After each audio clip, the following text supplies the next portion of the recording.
Good evening, my sweet viewers. I hope you all are fine with the blessings of God. Now, in this video, we will discuss all the diagrams of independent assortment chapter, यानी principle of inheritance, unit number 5 of class 12. So, let's start with the figure number 5.1. It is telling us about the contrasting traits of a pea plant, which was studied by Mendel.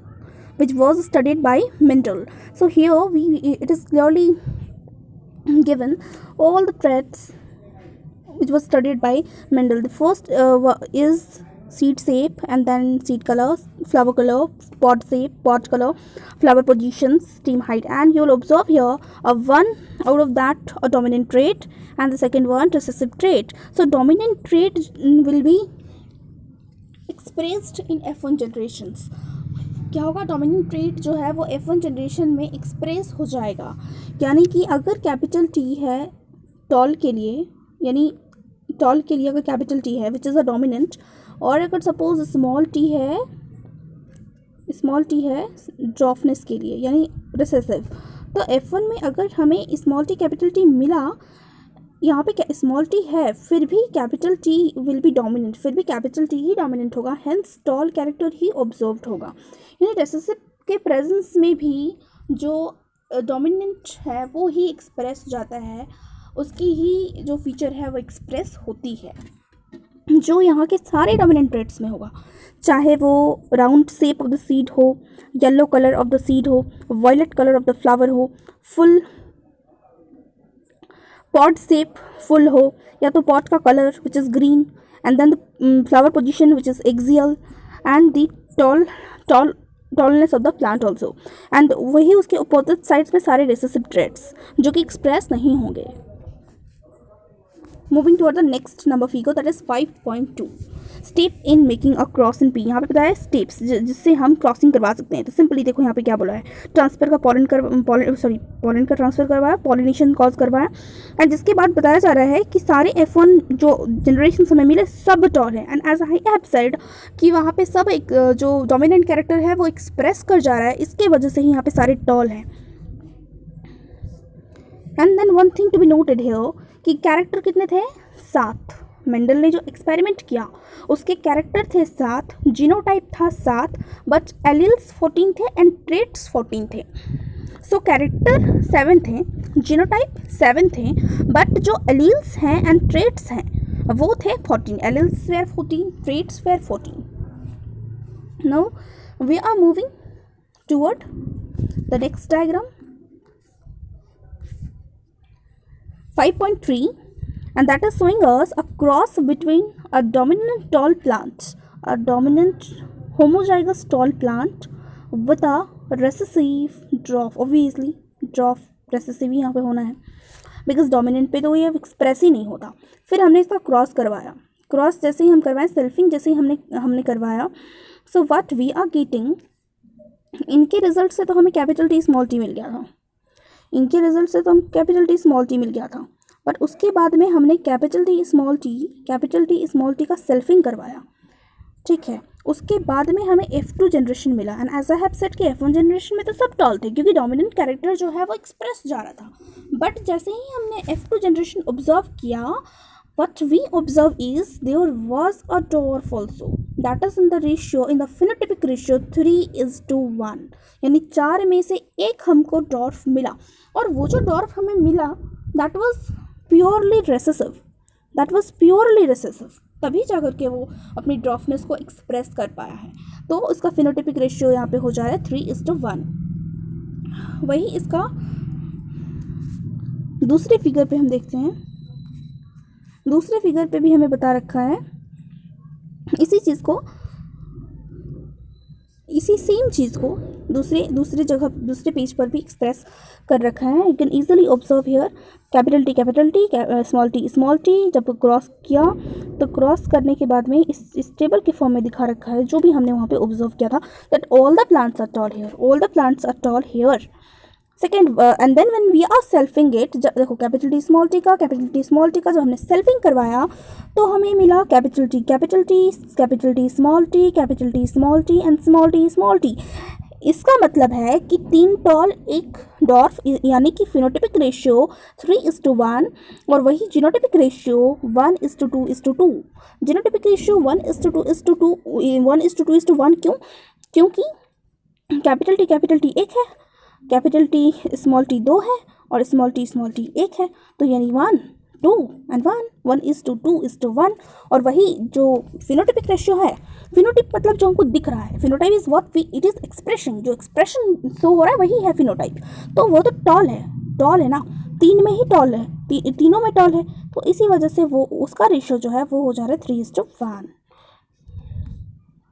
ये बता रखा है हमें about test cross. Test cross देखो, back cross best method है determine करने के लिए homozygosity and heterozygosity of an individual. और यहाँ पे टेस्ट क्रॉस हम कर रहे थे, तो टेस्ट क्रॉस जब करवाया गया तो ये ऑब्जर्वेशंस हमें यहाँ देखने को मिला है। होमोजाइगस रेसेसिव, स्मॉल w से, यहाँ पे स्मॉल w से, एंड इसके साथ में ये करवाया गया था क्रॉस। तो ऑब्जर्वेशंस कुछ हमें इस तरह के मिले हैं कि सारे फ्लावर्स हमें क्या मिल गया, वॉयलेट मिल गया, है ना, सारे के सारे हमें मिल गया वॉयलेट। यहाँ पे जब वो चीज़ करवाया गया तो क्योंकि यहाँ पे दोनों कैपिटल तो नहीं है ना, यहाँ पे दोनों कैपिटल नहीं है, यहाँ capital W and small w का था, इसी वजह से यहाँ पे half of the flower violet मिला and half of the flower white मिला है। नेक्स्ट वन बता रहा है हमें कि कैपिटल R यानी रेड का वाइट के साथ में करवाएं पिंक मिला। That is so surprising. मतलब अब तक हम पढ़ रहे थे कि कैपिटल टी मतलब टॉल का शॉर्ट से करवाया है तो टॉल ही मिल रहा है, एंड देन फिर नेक्स्ट जनरेशन में शॉर्ट मिला बट 3:1 में, बट यहाँ पे तो कुछ और ही दिख रहा है, बिकॉज ये इंडिपेंडेंट असॉर्टमेंट को शो कर रहा है। इंडिपेंडेंट असॉर्टमेंट को शो करने का मतलब है कि हमें F1 जनरेशन में ऐसा कुछ मिल रहा है जो दोनों की तरह रिजेंबल नहीं करता, जो दोनों मतलब वाइट भी नहीं एंड रेड भी नहीं, it is pink, it is intermediate. So वो हमें यहाँ पे दिख रहा है। एंड देन आफ्टर दैट हम क्या करेंगे, जब इसकी सेल्फिंग करवाएंगे तो हमें अगेन हमें फिनोटाइपिक रेशियो जो मिलेगा, इसकी जब हम सेल्फिंग करवाएंगे तो अगेन हमें फिनोटाइपिक रेशियो मिल जाएगा 1:2:1 एंड जीनोटाइपिक रेशियो भी मिल जाएगा 1:2:1।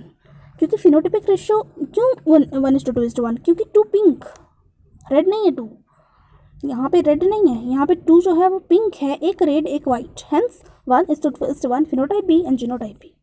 और ये किस को एक्सप्लेन कर रहा है, it is explaining incomplete dominant, it is explaining incomplete dominancy.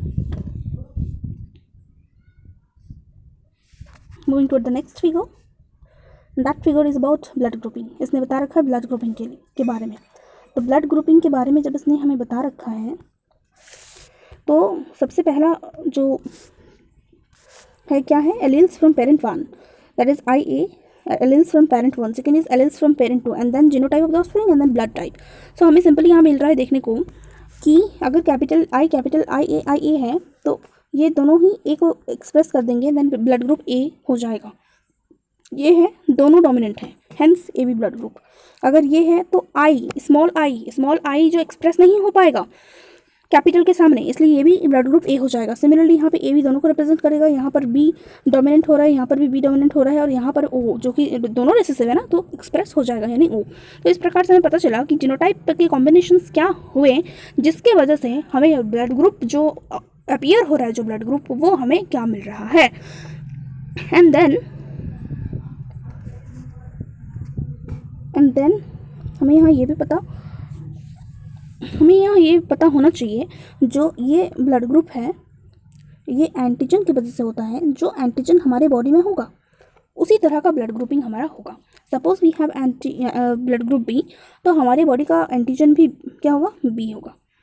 Suppose I have blood group A, तो हमारे बॉडी का एंटीजन क्या होगा, A होगा। मीन्स हमारा ब्लड ग्रुप के अकॉर्डिंग ही होगा, वही एंटीबॉडीज उसके जस्ट अपोजिट होंगे।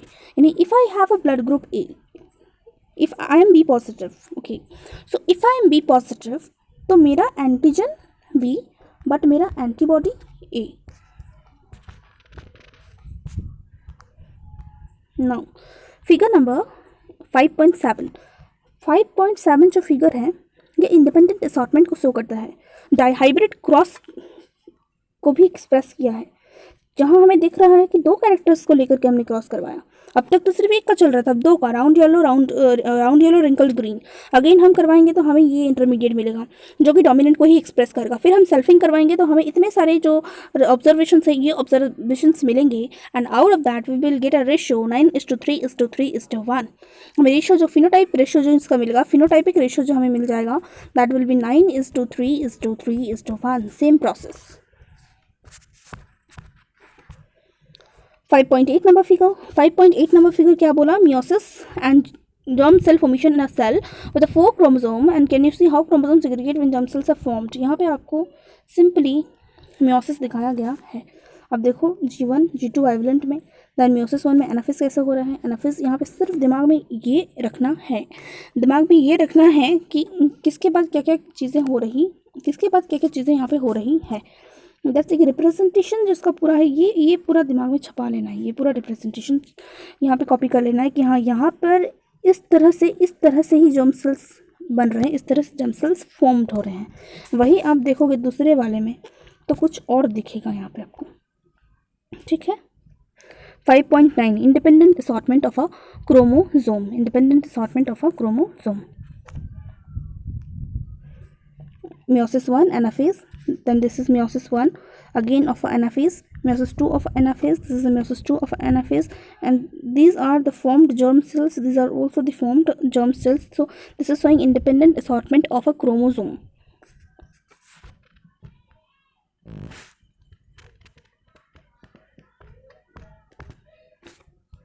This figure is saying us about linkage of a dihybrid cross which was conducted by Morgan, scientist Morgan, and it is showing us the result of generations, the F1 generations, and then the first one is parental generation, and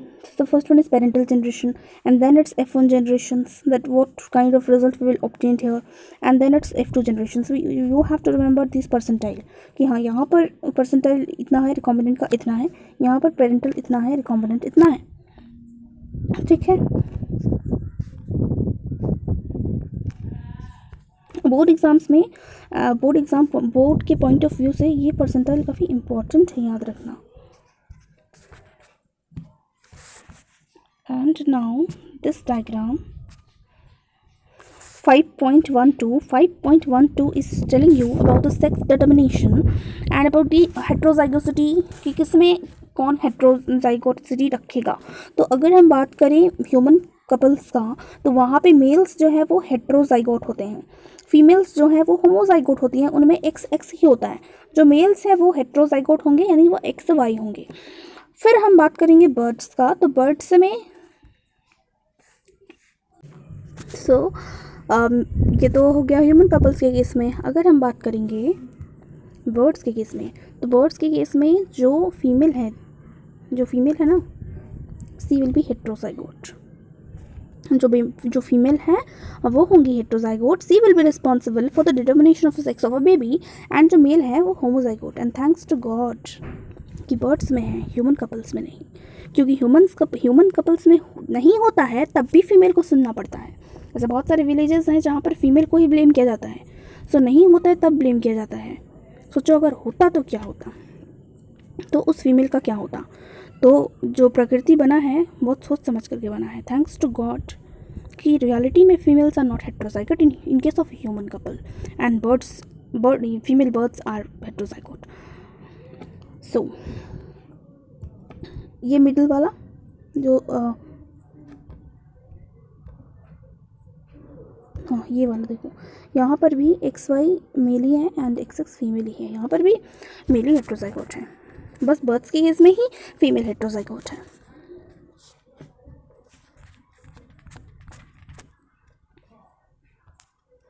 then 5.13 का ये जो representation है ना, ये बहुत important है।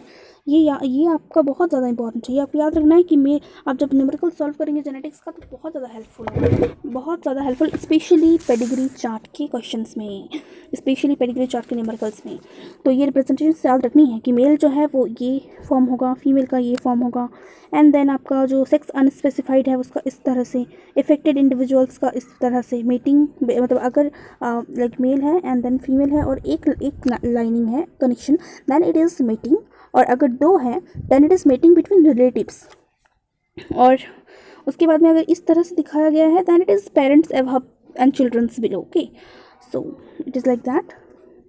And जो नीचे वाला हो गया ये क्या हो गया, ये देखो यहाँ पर रेड कलरिंग है, हेंस यहाँ पे दिखा रखा है कि parents with a male child which is affected by some kind of disease, यानी पेरेंट्स का चाइल्ड है मेल चाइल्ड है बट किसी ना किसी डिजीज़ से इफेक्टेड है, प्रभावित है, इसलिए यहाँ कलर इसको अलग रिप्रेजेंटेशन दिया है, कलर किया है इसको।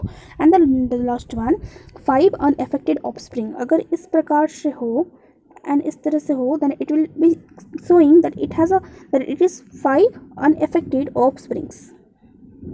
These are the symbols of human pedigree analysis which you must know before solving the pedigree questions. And एक extra यहाँ पे मैंने attach किया है, you can keep it mind also, this type of, ये दिखा रहा है स्टिल बर्थ, ठीक है, ये स्टिल बर्थ का मोटिव ये है, सिंबल है। अब हम दूसरे पेडिग्री को डिस्कस करते हैं।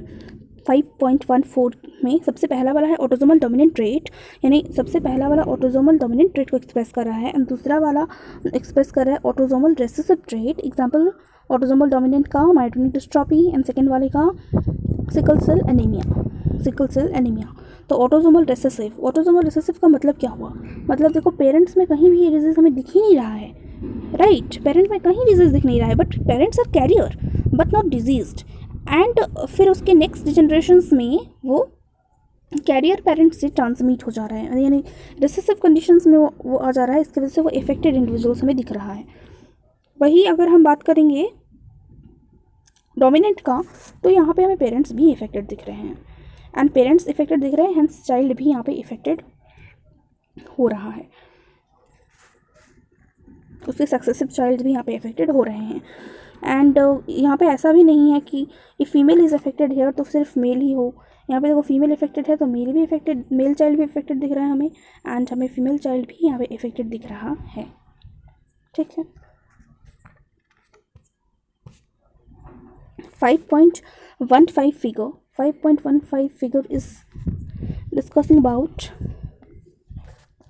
the conversion of GAG into GUG, जिसके वजह से क्या हो जाता है, जिसके वजह से ग्लूटामिक एसिड बनने की जगह बन जाता है valine, and it causes sickle cell anaemia, ये कॉज करता है सिकल सेल एनीमिया। तो ध्यान से देखना है कौन से जगह पे ऐसा होता है, तो beta chain of the haemoglobin के सिक्स्थ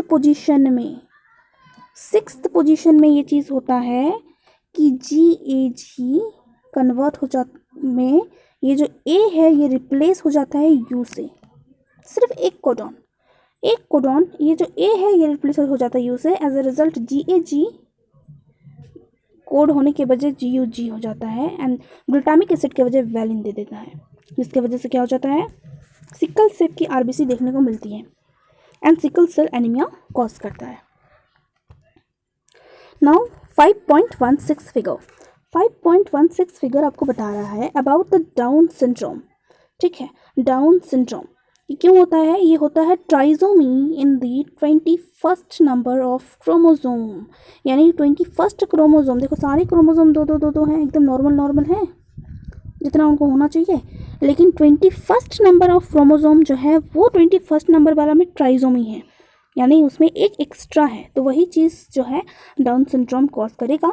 जो इफेक्टेड इंडिविजुअल होगा उससे, या जो बेबी उससे इफेक्टेड होगा उसका flat back of the head होगा, ठीक है, बहुत सारी लूप्स होंगे on the finger tip, it will have this kind of palm crease, it will have a broad flat face, big and wrinkled tongue, and a congenital heart disease, also sterile। Exam में पहचानने को आ सकता है not only by the theory but also by this diagram indication. तो ये भी दिमाग में रख के जाना है कि ये वाला रिप्रेजेंटेशन था डाउन सिंड्रोम का, ये था डाउन सिंड्रोम का रिप्रेजेंटेशन. फिगर 5.17. फिगर 5.17 में फर्स्ट वाला हमें दिखा रहा है अबाउट क्लाइनफिल्टर सिंड्रोम एंड सेकेंड वाला हमें दिखा रहा है अबाउट द टर्नर सिंड्रोम. तो क्लाइनफिल्टर सिंड्रोम रिप्रेजेंटेशन जो होता है, so it is representing Klinefelter syndrome, it is representing Turner syndrome, XXY and XO.